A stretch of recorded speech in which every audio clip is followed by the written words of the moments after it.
berdoa. Bapa di surga, terima kasih kalau kami boleh hari ini mendengarkan firman-Mu. Biarlah Engkau sendiri Tuhan yang memberi kami pengertian akan firman-Mu. Firman-Mu ya dan amin. Bila kami tidak segar Tuhan, bila kami seperti bunga yang sedang layu, maka sekarang ini, pagi ini, firman-Mu yang memberikan kami kesegaran, sehingga semangat kami boleh bangkit. Karena kami tahu Tuhan tidak pernah tinggalkan kami. Terima kasih Tuhan Yesus, berbicaralah bagi kami dalam nama Yesus. Amin. Shalom. Shalom. Iya, kita jumpa lagi ya. Lalu Ibu tak datang, tapi dari tim kami yang datang.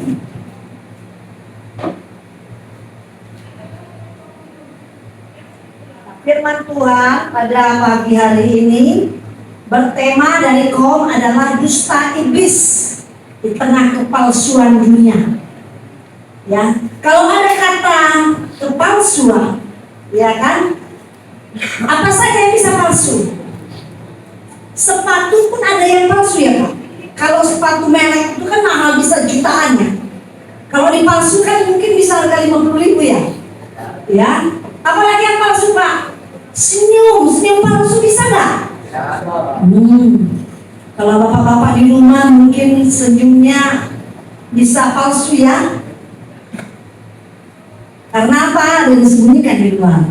Ya, jadi senyum bisa palsu, bisa tulus ya. Terus apalagi yang palsu Pak? Hah? Janji. Wih, luar biasa. Janji palsu. Wah, ini dari abad zaman dulu. Nah, ini nanti firman Tuhan kita baca. Memang sudah tua kali namanya janji palsu ya Pak ya.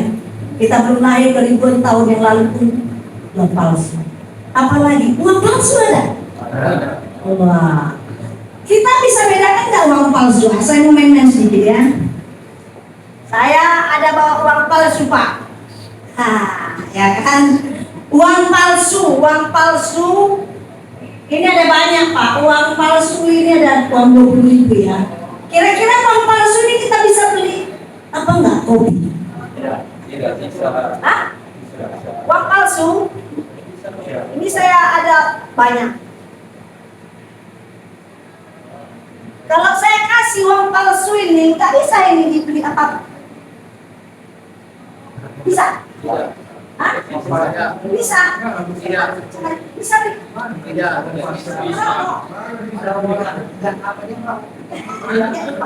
Kira-kira bisa nggak dibayar?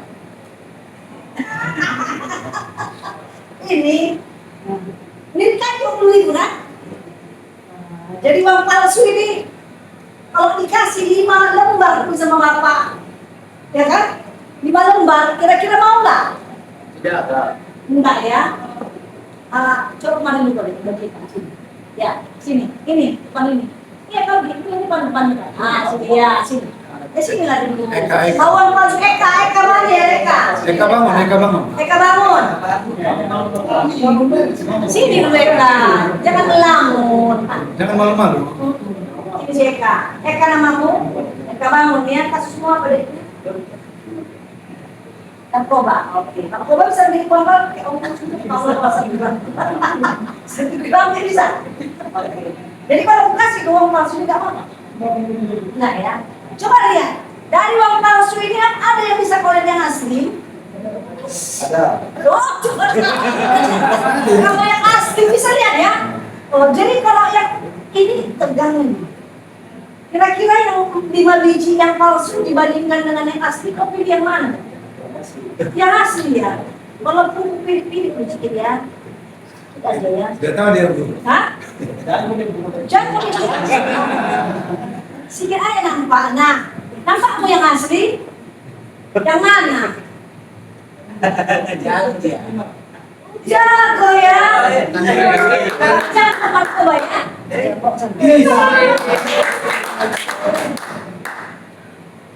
Jadi uang pun bisa palsu.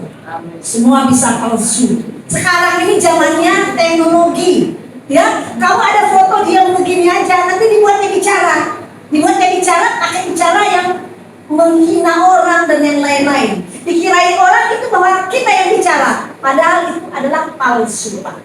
Kita ini hidup di zaman teknologi, nggak bisa nggak mengikuti zaman ini. Teknologi itu bisa dipakai si iblis dengan cara macam-macam untuk melakukan hal-hal yang tidak baik, ya. Saudaraku, iblis itu sekarang itu bekerja bukan lewat kejahatan aja, bukan lewat kejahatan yang terang-terangan, tapi lewat segala sesuatu yang kira-kira menyenangkan. Nah, itu cara iblis bekerja. Kalau zaman dulu dengan sesuatu yang jahat gitu ya, kelihatan terang-terangan. Sekarang ini smooth, halus. Ya, mari kita buka di Yohanes 10 ayat 10. Yohanes 10 ayat 10. Ya, 2, 3.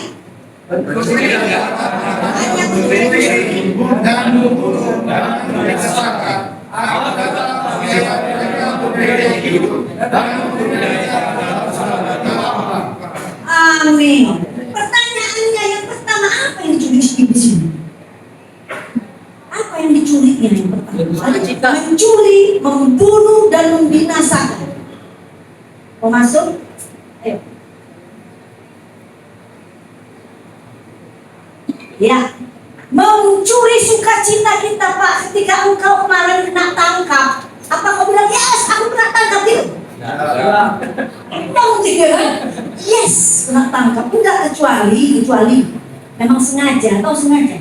Karena di luar dia daripada memikirkan nyewa rumah dengan makan capek pusing kepala, ya udah ditangkapkannya dirinya supaya di sini dapat gratis makan dan rumah nggak perlu bayar, ya kan? Nah, ya kan?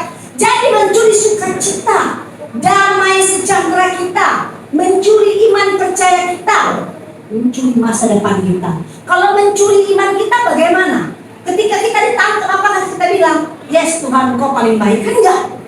Kita langsung merasa pahit. Kenapa aku nggak tangkap? Si Anton itu nggak tangkap, sama-sama yang di jalan tadi. Sial kali aku, marah-marah, kadang-kadang memaki-maki, bersungut-sungut, benar.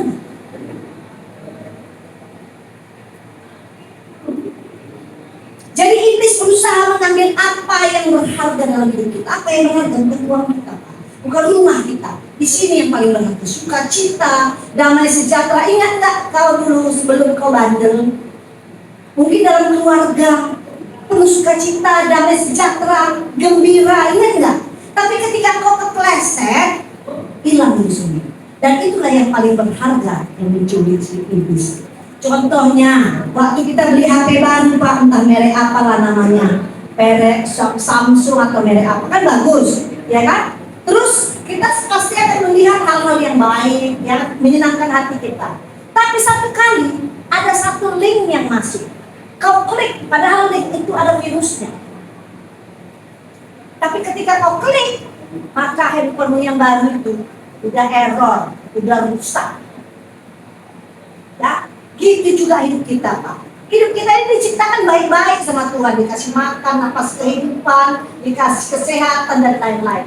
Tapi ketika masuk virus rohani, maka kita jauh daripada Tuhan. Nah, itulah kesempatan yang dipakai si iblis.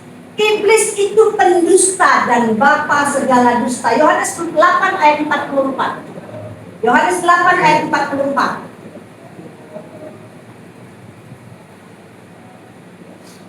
Ya, 2, 3.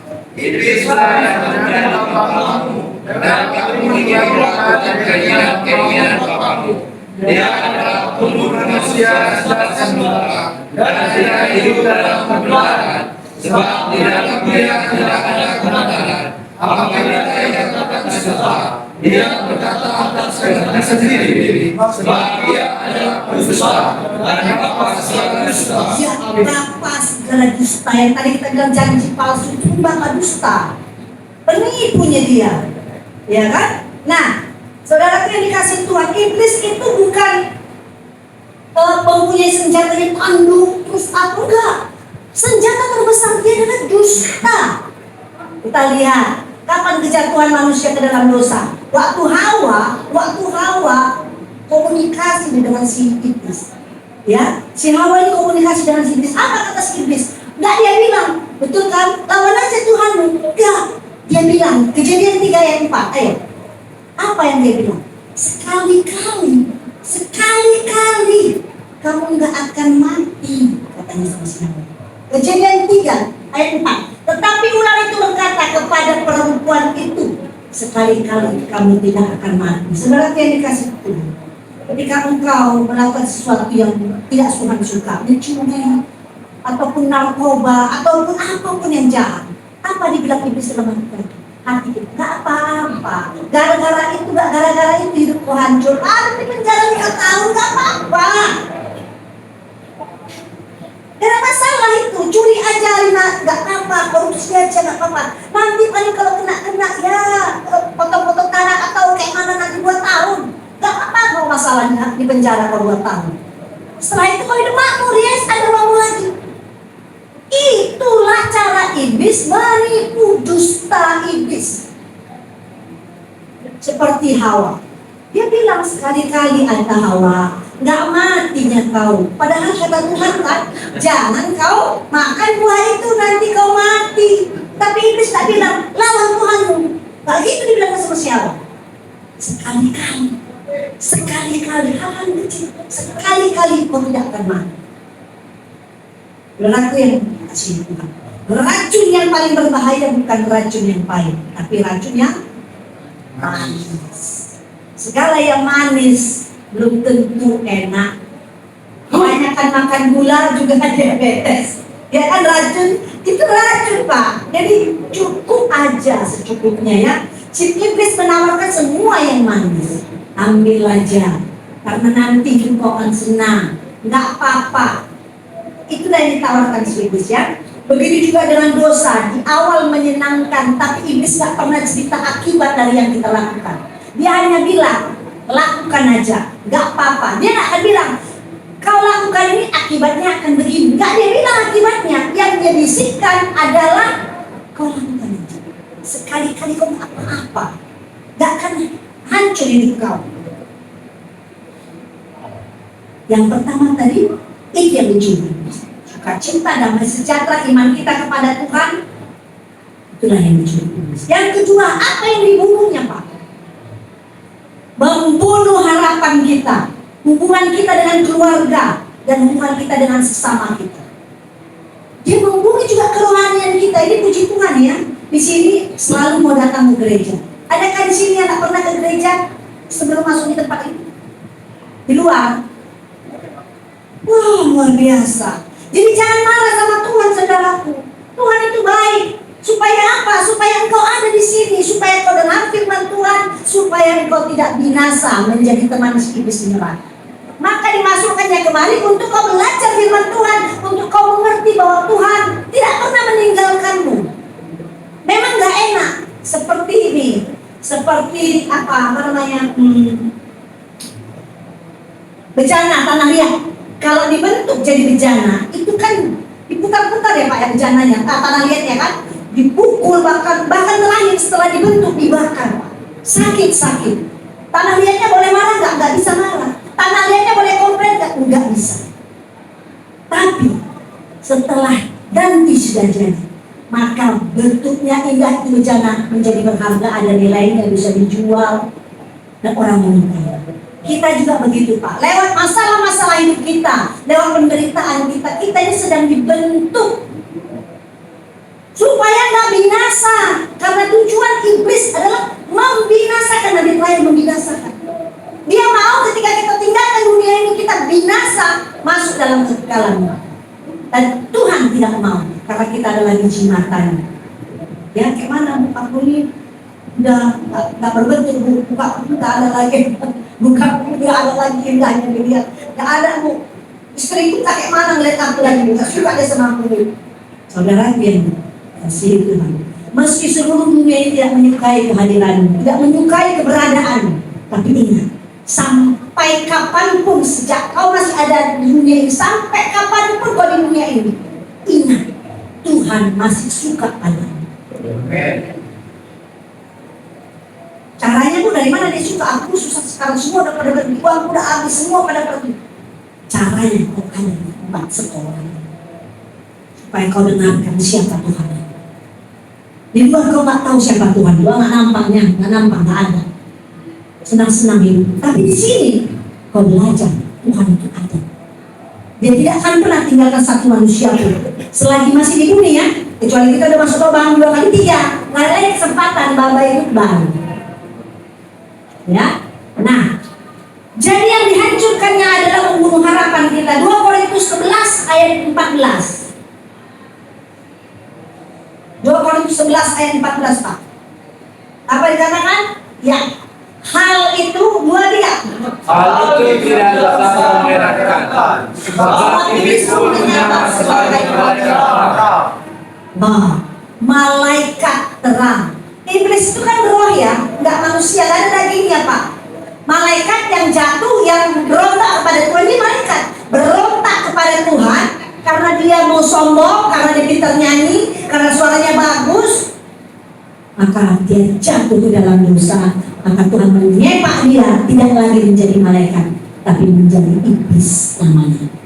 Malaikat ada apa? Jibril, Gabriel, siapa lagi? Malaikat apa lagi? Michael, apa lagi?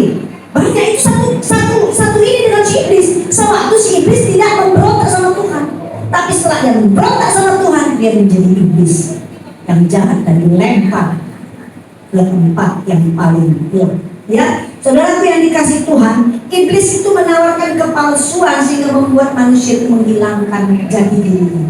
Dulu sebelum kau di sini, mungkin kau dulu namanya mungkin saya tanya mesti dia sebelum masuk seperti ini dia dulu jati dirinya sebagai apa? Sebelum berapa kali kamu mulai? Sebagai apa? Pekerja kah? Atau SMA kah? Atau apa? Apa jati dirimu? Bekerja. Sebelum kau jatuh ke dalam dosa, sebelum kau jatuh 2-3 kali ya kan? Bekerja. Berarti karyawan perusahaan. Benar ya kan? Tapi setelah kita masuk ke dalam tempat seperti ini, iblis itu merubah jati diri kita menjadi warga binaan. Beda Pak. Itulah cara iblis untuk menceritakan atau menarik setiap kita mengikuti apa yang kita mau ya. Jadi kerohanian kita akan dihancurkan iblis, dan iblis senang jika kita sibuk menjaga keakuan kita. Menjaga keakuan kita, misalnya kalau engkau adalah kemarin itu adalah kepala ketua, jangan kepala ketua OKP. Ada ketua OKP sih. Ada.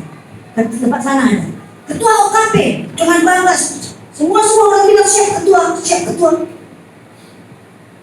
Tapi setelah dia ditangkap Tuhan, dia nggak jadi ketua OKP, berubah jadi warga binaan. Saudara yang dikasih Tuhan, itulah cara-cara iblis untuk mengambil setiap anak-anak Tuhan. Yang ketiga, apa yang dibinasakan iblis? Iblis tidak pernah puas hanya membuat kita jatuh satu kali. Jadi kalau ada di sini yang mau bebas ya. Setelah kau keluar, iblis tidak akan meninggalkanmu sekalipun engkau di sini sudah tekun berdoa, tekun beribadah, tekun menjadi pelayan. Begitu kau keluarkan kakimu dari tempat ini, dari ruangan, dari lapas ini, iblis gak diam. Dia nggak mau kau cuma masuk satu kali kemari. Dia bilang, anakku katanya tempat yang ini pindah aja tempat yang lain, cari lapas yang lain. Dia mau kau berkali-kali masuk.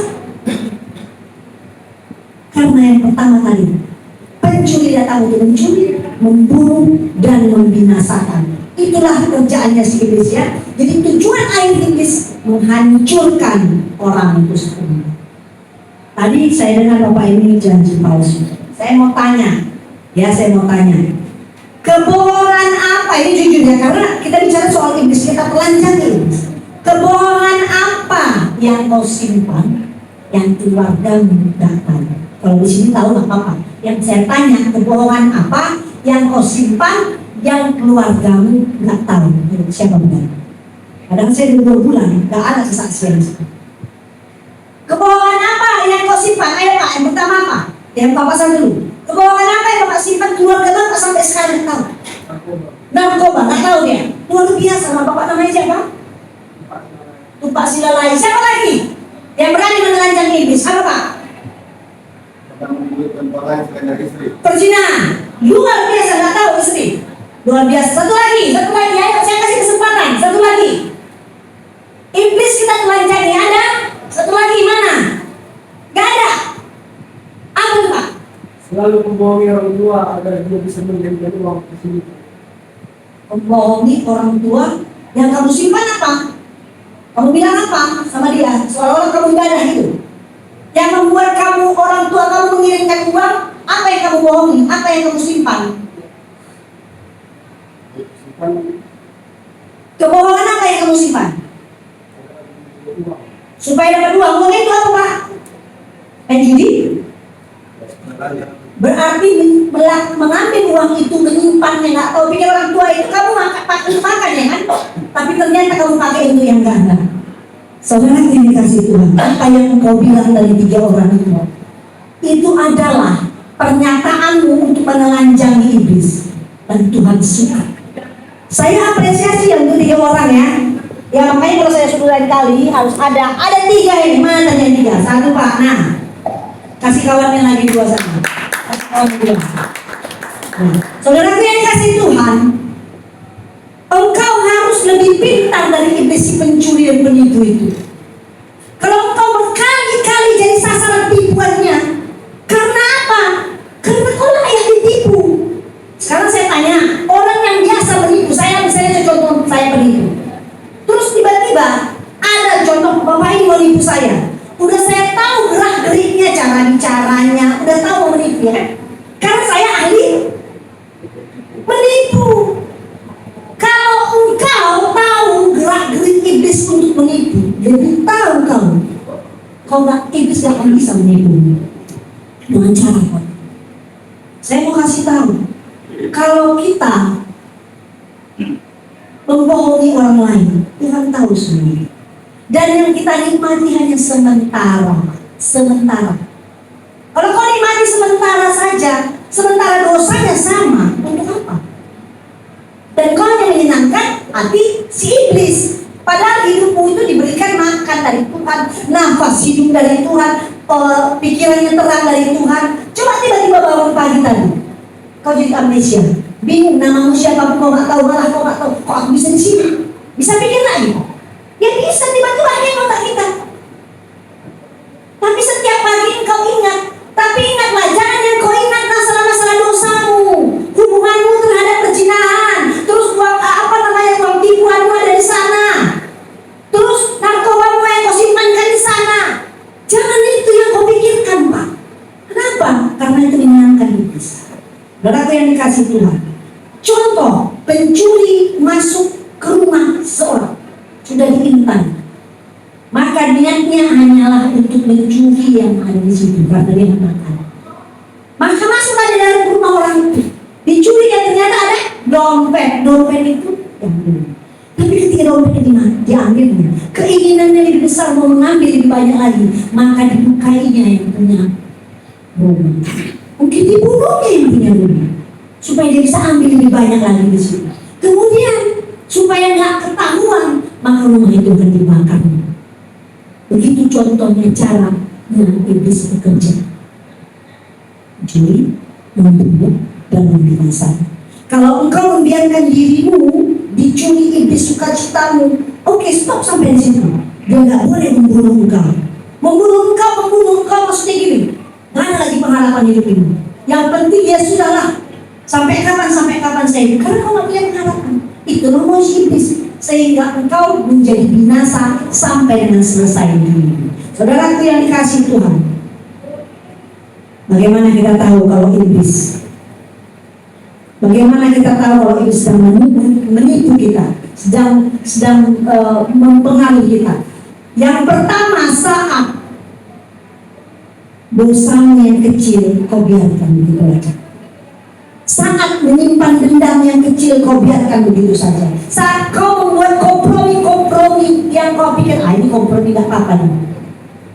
Itu awalnya terasa aman, tapi lama-lama jadi tumpul hatimu. Kau terbiasa mencuri. Biasanya kau mencuri mungkin 10 juta.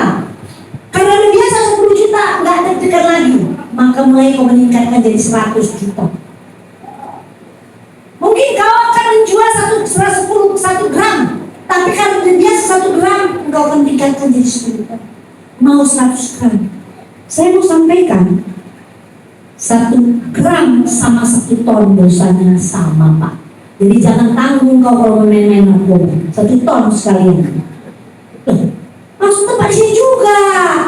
Kalau kau mencuri cuma 10 juta, jangan tanggung 1 triliun. Usahakan kau dapat pencurian 1 triliun.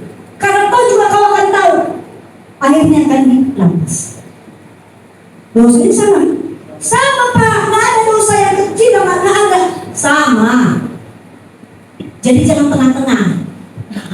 Jangan anak-anak hukum. Kalau mau dingin, dingin. Kalau mau panas, panas. Kalau mau bandit, bandit kau kaliber. Supaya ngetren viral, bandit kaliber. Tapi kalau kau mau baik Pak, baiklah kau terus. Dekat kau dengan Tuhan. Jangan tanggung. Kau pikir ya iblis itu gak suka muak? Mau dia muak Pak? Ilihatnya kau kan muak dia kan, ketengannya kau cuma 10 juta di kau ambil, ketengannya kau. Dia muak dia.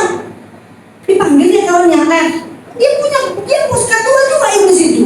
Panggil dia kawannya, atau begitu, jangan 10 juta dia ambil. Tak, buat dia sampai 500 juta dia ambil. Atau datanglah bangunan iblis mempengaruhimu. Itu sebabnya kenapa dari hal yang kecil aja pun kau sudah tahu iblis sudah akan pergunakan. Ya. Yang kedua, kapan iblis memakai engkau? Saat engkau pahit hati, saat engkau kesal, saat engkau merasa gak sesuai dengan apa yang kau dapat. Luka batin, kau tersinggung, kau marah sama keluargamu, selalu mencari-cari alasan. Gara-gara istriku lah makanya aku ada di sini. Gara-gara kawanku lah makanya aku ada di sini. Orang lain kau cari kambing hitam, lain kali kambing putih kau cari. Jangan kambing hitam. Karena apa? Orang-orang yang mencari sasaran ke orang luar, kenapa? Gak gentle itu. Kau yang buat kau sasaran ke orang. Kenapa karena apa kau sasaran ke orang? Karena kau kurang pintar. Makanya kau masuk dalam genggaman iblis. Kau ada di sini. Kenapa kita perlu hikmat? Supaya iblis tidak mampu mengatasi. Pulang kau nanti dari ibadah ini, ya Pak, saya maaf lah ya, saya orang yang selalu belak-belakan. Pandai saya menceritakan karena memang saudara-saudara saya 16 tahun di lapas dan hutan, dan 16 tahun saya, jadi sudah biasa saya berteman sama saudara-saudara. Sampai yang pasti ketika mereka diubahkan itu luar biasa. Jangan pulang dari setiap ibadah, ya Pak ya. Pulang dari ibadah, di sini ada Roh Kudus. Keluar kau dari sana, sudah mulutmu mengeluarkan perkataan kotor. Kemudian kau mencari mana sikit apa itu namanya rokok. Kemudian kau mencari mana kemarin judi online mana. Kemudian mana mencari malamnya kau ambil kesempatan untuk mengisap narkoba. Saudara yang dikasihi Tuhan, yang tersenyum bukan Tuhan Yesus, yang tersenyum lebar adalah iblis. Gak apa-apa anakku, katanya sama kita. Yang ada aja kau ke gereja, nyanyi kau bersorak-sorak, gak apa-apa. Setelah itu kau berteman sama aku ya, di luar kita mainkan itu, kita lodeskan, kita curi, kita narkoba. Itu yang menjadi keinginan iblis. Jadi iblis gak takut orang ke gereja Pak. Silakan ke gereja kau, tapi lewat kau dari pintu gereja, kau menjadi bagian. Oleh karena itu firman Tuhan hari ini mengajari kita tidak menjadi sasaran iblis. Kalau kau makan tiap hari, kalau kau hirup udara tiap hari, itu bukan dikasih iblis gratis. Nggak ada yang dikasih iblis, itu dikasih Tuhan. Kemudian tubuhmu kau gunakan dipakai iblis gratis. Kok enak dia? Kok enak dia? Pikirkan, makanya harus pintar. Kau hancurkan tubuhmu, kau hancurkan otakmu gara-gara narkoba itu. Kau pikirkan itu. Padahal tubuhmu adalah bait Allah. Semua kita bertanggung jawab pulang ke sana. Ketika kita pulang Pak, Tuhan tanya, apa kerjamu? Kasih kau nafas kehidupan sekitar 48 tahun. Pulang kau 48 tahun, apa yang kau kerjakan? Kau jawab lah, jangan kau bilang banyak semua berdoa aja, dia yang tahu aku. Mana aku tahu orang kita datang sendiri-sendiri, pulang sendiri-sendiri. Gak ada yang bisa menolongmu. Kau sendiri yang berhubungan sama penciptamu ya. Jadi Yakobus 1 ayat 14 Pak. Yakobus 1 ayat 14. Air Pak yang ditetes tiap hari ke atas batu ini bisa berlubang nggak? Bisa berlubang? Bisa berlubang. Kalau hari ini kau masuk kemari hanya gara-gara kasus pencurian, jangan karena kau bergaul bersama begitu banyak kegelapan, kau jadi pemakai narkoba. Cuman pencuri yang kau masuk kemari. Jangan meningkat keahlian di sini. Amin Pak. Yakobus 1 ayat 12-14. Ayo, 2-3. Tetapi tiap orang mencobai oleh keinginannya sendiri, karena ia diseret dan dipikat olehnya. Amin. Jadi Tuhan kita gak pernah memaksa. Kau mau apa? Gak pernah dia paksa. Jangan ya enggak. Semua kita ini mengambil keputusan mau ke kanan atau ke kiri, up to you. Semua kita dipikat oleh keinginan kita. Contoh, saya ini kemarin itu bulan lalu sudah didiagnosa, katanya kolesterolnya udah di atas ambang normal.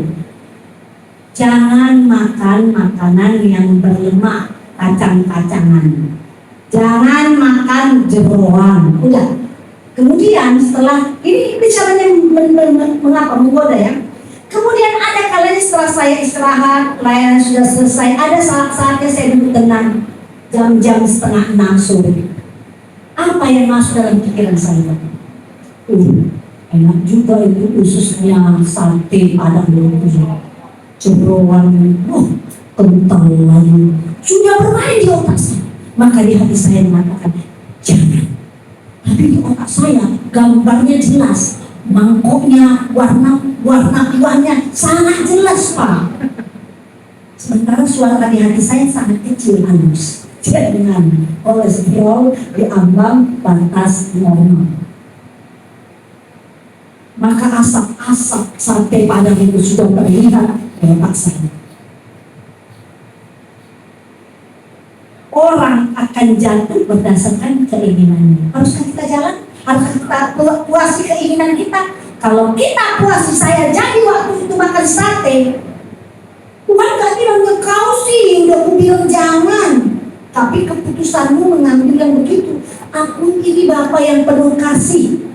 Kalau kau jatuh, kau akan kubawa lagi bangkit. Tapi ketika kau memilih untuk memilih putusanmu, kau yang menanggungnya. Tapi kau akan tetap putih. Kau tetap putih. Itu Bapak kita. Mengerti maksudnya? Tuhan gak pernah maksa. Gak ada paksaan dari Tuhan. Kau jangan injak dulu. Enggak. Tapi ketika pilihan kita karena keinginan hati kita, maka kita jatuh dalam dosa. Saudara itu yang dipikir yang kasih Tuhan. Jadi apa yang harus kita lakukan? Yang pertama, jangan tidak berdoa. Jadi selalulah berdoa Pak. Matius 26 ayat 41. Berjaga-jagalah dan berdoalah. Orang yang dekat dengan Tuhan selalu dekat dengan Tuhan. Bisa membedakan mana suara Tuhan, mana suara daging. Tadi saya bilang kan, suara daging itu enak, itu sate. Sayap apa asap-asapnya udah enak, kental. Itu suara daging. Dan mana suara iblis. Kita bisa membedakan kalau engkau berdoa. Saya mau tanya, siapa di sini yang pas waktu masuk sini nggak pernah berdoa, nggak tahu bagaimana berdoa? Sampai dengan hari ini siapa yang tak bisa berdoa? Doa itu Pak, bukan mesti kau lipat tangan terus kau bilang Bapa Yesus. Jangan ada suara kayak gitu. Juga Bapa dengan kata-kata yang betul-betul apa? Kau seperti bapakmu sama bapakmu bicara. Bapa, susah hatiku. Keinginanku mau merokok Tuhan, tapi keinginan dagingku mau merokok sangat kuat Tuhan. Tolonglah Tuhan, kalau aku tidak kau izinkan merokok, hancurkan dengan kuasa nama Yesus. Maka keinginanmu tidak akan terjadi. Ya, yang kedua, jaga pikiran. Filipi 4 ayat 8. Pikirkanlah segala yang baik. Nah, ketika ada pikiran-pikiran seperti sate tadi, alihkan pikiranmu. Maka aku alihkan pikiranmu. Karena Filipi 4 ayat 8 berkata, jadi akhirnya saudara-saudara, semua yang benar, semua yang mulia, semua yang adil, semua yang suci, semua yang manis, pikirkanlah itu. Jangan kau pikirkan perselingkuhanmu. Kalau kau pikirkan perselingkuhanmu Pak, nanti akan menjurus kemana. Jangan kau pikirkan hal-hal yang tidak menyenangkan hati Tuhan, karena akan menjadi bencana. Amin. Saudaraku yang dikasih Tuhan, jadi kita harus berdoa dan menjaga pikiran kita. Yang terakhir, harus dekat dengan firman Tuhan. Orang yang dekat dengan firman Tuhan tidak akan bisa jadi sasaran iblis, karena engkau sudah punya hikmat, sudah tahu kau cara-cara iblis menipu, nggak bisa lagi masuk. Ya, jadi oleh karena itu yang pertama, tetap selalu berdoa, berjaga-jaga dalam doa, jaga pikiranmu. Yang ketiga, tetap dekat dengan firman Tuhan, baca firman Tuhan. Bagaimana Tuhan menjawab doamu? Yang pertama lewat pujian. Ketika kau menyanyi, kau lagi suntuk, kau lagi kesal, ada pujian mengenai jawaban doamu, itu menjadi jawaban Tuhan melalui firman. Terus melalui apa lagi? Melalui firman Tuhan yang disampaikan hamba Tuhan, melalui apa? Kesaksian, melalui banyak hal yang Tuhan jawab. Jangan harapkan Tuhan menjawab doamu langsung dari surga. Hei anakku, inilah jawaban doamu. Enggak. Doa kita terhubung ke atas dan kita akan mendapat jawaban doa. Amin. Oleh karena itu saudaraku, kita minta hikmat daripada Tuhan. Jangan mau menjadi santapan iblis, karena ketika engkau menjadi santapan iblis yang dia tidak bayar apa-apa sama kamu, dia tidak kasih apa-apa sama kamu, tapi kamu biarkan tubuhmu dipakai sama iblis, maka dia hidupnya enak kali, ya kan? Padahal Tuhan yang memberikan kita. Saudaraku, bila hari ini engkau mungkin, tadi saya merasa datang ke sini, saya merasa kering ya. Saya merasa ada banyak di sini yang hatinya kering, ya, semangatnya patah, dan rasanya mungkin kamu ada di sini tapi hatimu, pikiranmu lagi kering. Saya nggak tahu masalahmu apa, tapi percayalah bahwa kau tahu Tuhan itu baik.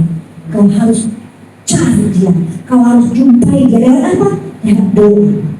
Meskipun kau hanya berbicara Tuhan, itu susah, itu saja, maka Tuhan akan memberikan damai sejahtera di hati. Amin. Ya, kita berdoa. Bapa, terima kasih untuk firman-Mu.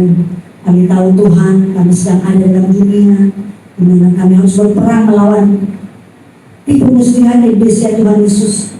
Engkau tahu kemampuan dan kekuatan kami. Kami sering marah, kami sering tidak mengampuni, bahkan kami terlalu sering Tuhan menyenangkan keinginan daging kami. Tuhan, ini anak-anak-Mu di tempat ini. Kami berdoa ya Bapa kepadamu, biarlah semuanya anak-anak di tempat ini boleh merasakan hadir-Mu dalam hidupnya, boleh mencari wajah-Mu Tuhan, boleh selalu berdoa kepadamu, karena mereka tahu hanya kepadamu ada pengharapan. Engkaulah jawaban dalam kehidupan mereka. Tuhan Yesus, hamba berdoa Tuhan Yesus, kiranya ketika mereka selesai dalam beribadah sore ada siang hari ini, tetaplah Tuhan Roh Kudus-Mu menjamah mereka satu persatu. Hamba tidak tahu apa persoalan-persoalan anak-anak di tempat ini, tapi Tuhan Engkau tahu. Engkau juga tahu apa yang menjadi kepahitan dari hati mereka, kekecewaan mereka.